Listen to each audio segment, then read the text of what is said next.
Welcome back to Blessed Sacrament. It's good to see you again, and I'm glad that you're tuning in to our Instagram or to Facebook, our evangelizeoc.com webpage. And today I wanted to talk just a little bit, or maybe begin a series of talks on, of all things, the Rosary. It's something that's probably very, very common, and maybe you know something about it, or maybe even you pray it very often. But I'm bringing it up because Pope Francis has brought it up very strongly lately in connection with what's going on with the virus, and encouraging all of us to pray the Rosary. So what I thought I would do is I'd like to go through the 15, and there's 15 blessings or promises that were given to St. Dominic from the Virgin Mary. Now remember that the Rosary itself has a very, very long history. It was already being used and prayed long before St. Dominic. But what happens with St. Dominic is he's at a very pivotal time in the church. He's a contemporary of St. Francis. So there was a moment where the two of them got together and talked, and were trying to decide whether they should unite their two religious orders into one religious order. Can you imagine that? Franciscans and Dominicans coming together into one huge order.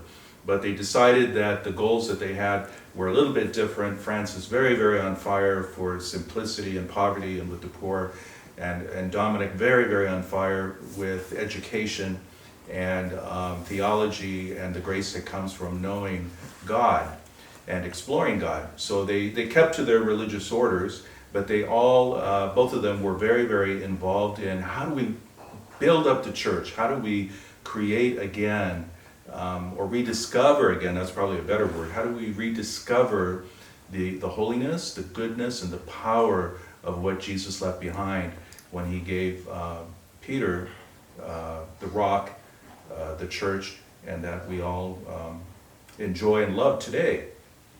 So the Rosary itself then was given at a time when there was a lot of what we call heresy.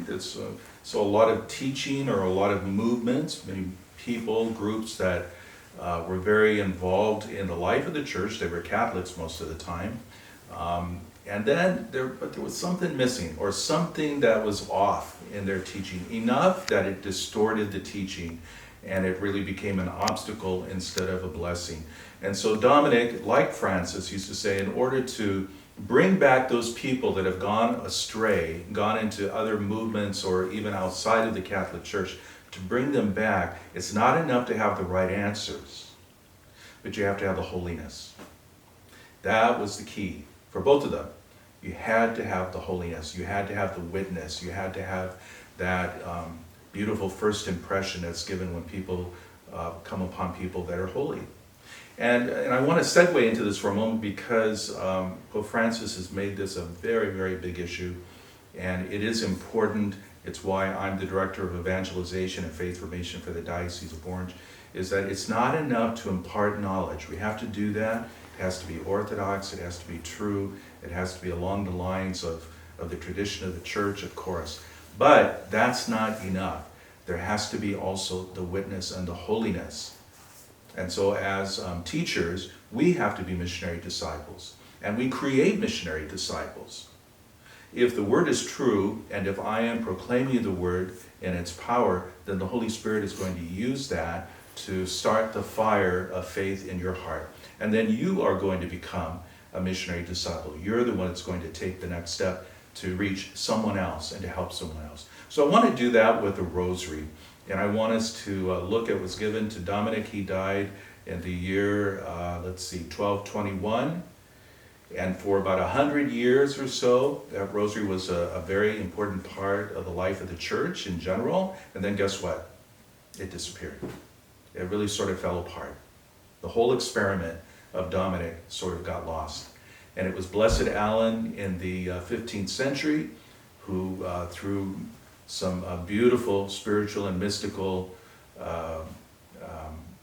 relationships with heaven, Jesus coming to him, Mary coming to him, that they said to him, you're the one to start it up again. You're the one to bring it back.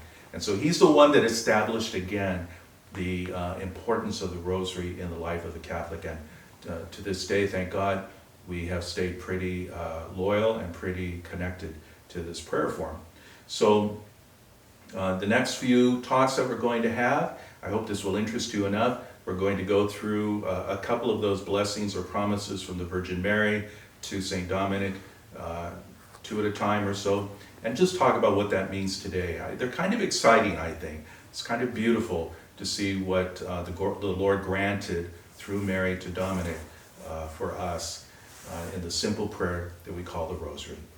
God bless.